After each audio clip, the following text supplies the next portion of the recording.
Mike Wilson, Wes Rucker, then Grant Ramey.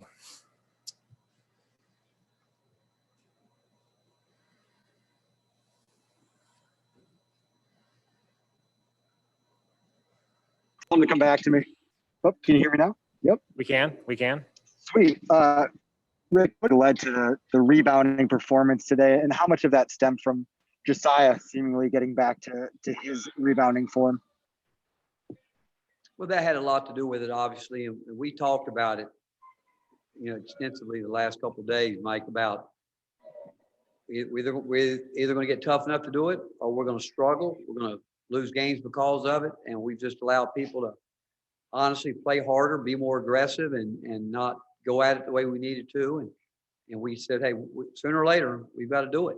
We've got to rebound the basketball. And I thought early we were able to do that, and now we'll see if we're tough enough to continue doing it. Yeah, Rick, how's Eve doing? It looked like he kind of hurt one ankle or something in the lower leg, and then maybe hurt the other one in the second half. He didn't come back? I don't know. I just saw him during the timeout before he turned his ankle on that one drive. Chad had something on his knee, so I think he might have got hit in a knee or something. I don't know, knee or quad. And they actually said to me one time, if we're going to play him, we better get him out there before he tightens up. And then he went back in and played well. But when he drove baseline, that was an ankle turn. And they did tell me at the end of the game that he was available if we wanted to put him back in. But I thought he played really well. I thought he carried himself extremely well today in terms of his body language, the way he looked, like he was in total control of what he wanted to do and how he wanted to go about it. And, Folke, I can say the same thing for Folke, without question, probably played the best he's played in a long, long time. And the reason people thought we'd be good would be because of both of those guys, and both of them showed up tonight and did their jobs. Rick, you guys didn't allow a single second chance points. How, I guess, proud of you of that? How special is that for a team to do that against a team like Kansas? Well, we are. And again, I told the guys, if I only look at one thing on that stat sheet, the only thing that really bothers me, and you guys know how much turnovers bother me, and you look at it, I think, how many points we give them? 18 or so points off turnovers. I can't see it, Tom. Let's see. They had 19 points off turnovers, and some of it is because defensively they switch aggressively, and we were not being as aggressive as we needed to be early in the game driving the ball, because we knew we were going to have to do that, but the fact that we were able to take those other buckets away from it was good for us. And overall defensively we were really solid, and for the most part, once we grade it out, I'll be shocked if everybody's not where they need to be from our standards on the positive on the defensive end. Ben McKee, Gus Balo, and Vince Ferrari. Coach, you started Keon and Jaden together for the first time all season. Josiah comes off the bench for the first time all season. What'd you think of that move and how it played out tonight?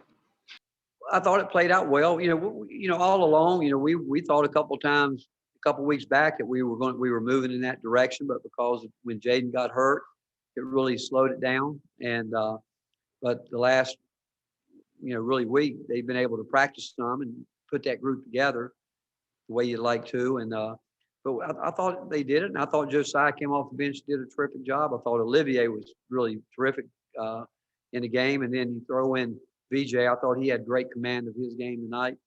So I would say it worked, and I think for the first time they both have started on and off. So I don't know if it's a really big thing for them. I think combined they had 21 points.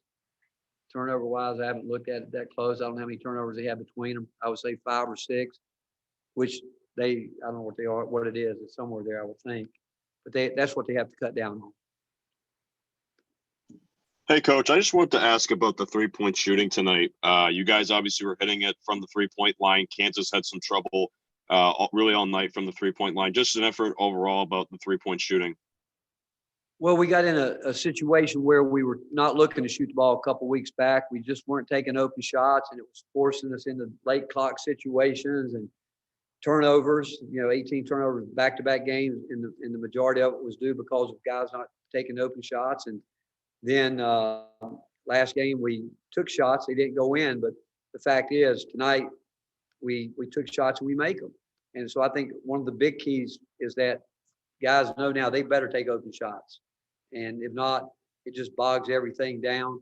And if we can continue to rebound like that, we'll get some more offensive rebounds. But I think we've got guys that can make shots, but I think it's a matter of them taking uncontested shots. We don't want contested shots, and we move the ball around like we're capable of. We'll get the looks we need, and we'll make our share. Great. Thank you, Coach. Rick, you talked about the defense earlier. How big was it to keep Kansas from getting in the lane like they want to? Is this the best you guys have defended those drives to the basket? That's one. And then two, what do you think about Victor Bailey's defense specifically tonight? Well, again, what we've talked about with our defense is that we know, we played them last year out there, and it was a close game, and I think we learned something from those games, that game, but we knew that if we guarded the way we would like to guard their sets, that they were going to get the weave going and get going downhill, hard drives, basically to the right, and depending on where they put players, and it gets down to our scouting report, we were really concerned about their ball screen action because McCormick is a terrific player, and they do a lot of neat things to get him involved, whether ball screens or rolling him in there or posting him up. And BJ, we told him all along, he had his best practice of his career here 2 days ago, where he basically stayed with the second team. And I've said to him all along, your goal should be to make the second team the most competitive team here, but you need to understand and change the mentality and play like a combination guard instead of a guy that wants to be a volume shooter. And he was terrific. And defensively, I do think he's getting better and better with that. And we need great defensive effort from all of our guards, and we need our guards to score. And more than anything, we need our team to understand. By now, we need to understand roles and understand that to a high degree. And if we can continue to build on everybody's role, we have a chance to get better.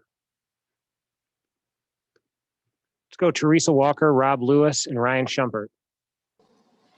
Rick, the SEC won this challenge this year 5-4, only the second time. Is that a nice statement, particularly in such an unusual year where non-conference games were rare for a lot of teams? Well, it is. I mean, today I've had more people that I've seen today tell me today felt like an NCAA weekend, because this is where ESPN wanted to put this challenge to create what they tried to create with it. But yeah, the fact that we were able to win it for the second time, because everybody thinks that our league is down, and I don't know what league's up, what league's down. I really don't. I just know that the Big 12's got some terrific teams. I know that we've got some terrific teams, and there's so much balance right now in college basketball.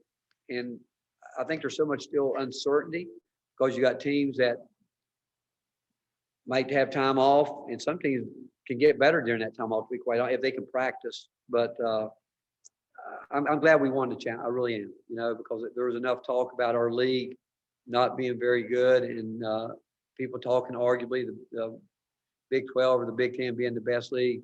But the fact is, we were able, I think, 5-4, and so yeah, I think it's great for our league.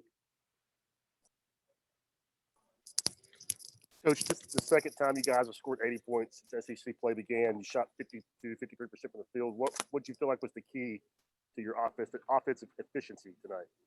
I think guys taking shots. I think that's a big key when guys take open shots. I think is really important, and I think we've got too many guys that work hard at shooting that have been turning down shots that led to turnovers. And then tonight, when we weren't playing great basketball, and again, you're playing the clock a little bit, we were stagnant with the ball and just not doing what we needed to do. We'll learn from that, but we've got guys that we're a very unselfish team, sometimes to a fault, to be quite honest with you. And we just want to take Rob. If we get good looks at it, we feel good about it. And when we're clicking, we're playing together, we feel like we're an inside-out team. And that's not just throwing the ball into a post guy. It's driving the ball, trying to work hard at getting into the high percentage area, kick out. But the key is, honestly, you've got to take open shots when you're there. And if we do that, it takes care of a lot of things. Even if we're missing them, it gives us a chance to keep the floor balanced. It keeps us from turning the ball over and letting the team get 19 points because of turnovers. And it gives us a chance to offensive rebound. Seemed like Olivier was a lot more aggressive on the offensive end tonight. What kind of led to that, and I guess his increased confidence? Well, I think Olivier's getting better, and more so, I think it's his the way he seems to be a little bit more relaxed. But I took him out. I said, "Hey, man," I talked to him last night about his job is to play defense first, and we want him to take open shots. Now, the first one he took was not a very good shot, and then it came right back to him, and he shot it quick, and they were backing off, which we knew they would. We talked about that. But the reason I took him out, I said, "Hey, you're supposed to be a defensive guy. You've taken 2 shots, but you've given up 2 baskets. McCormick scored on him twice." I said, "You got to get locked in there." And he came back in, and he can score. Believe me, we think he can. We just think he's got to not put his weight on thinking that's what he's got to do for us. We need him to be a defender, a rebounder, and just instinctively, like he did tonight, he'll score buckets. Finish up with Joseph Bonanno, Mike Wilson, and Wes Rucker. Hey, Coach. John Fulkerson was really playing physical down below. How important is it for him to be as physical as he is? I'm sorry, who did you say? Down there. Hookie's physicality. Well, again, we've been on him all along. And we don't mind if he gets physical. I mean, he's not the kind of guy that's going to get physical from start to finish.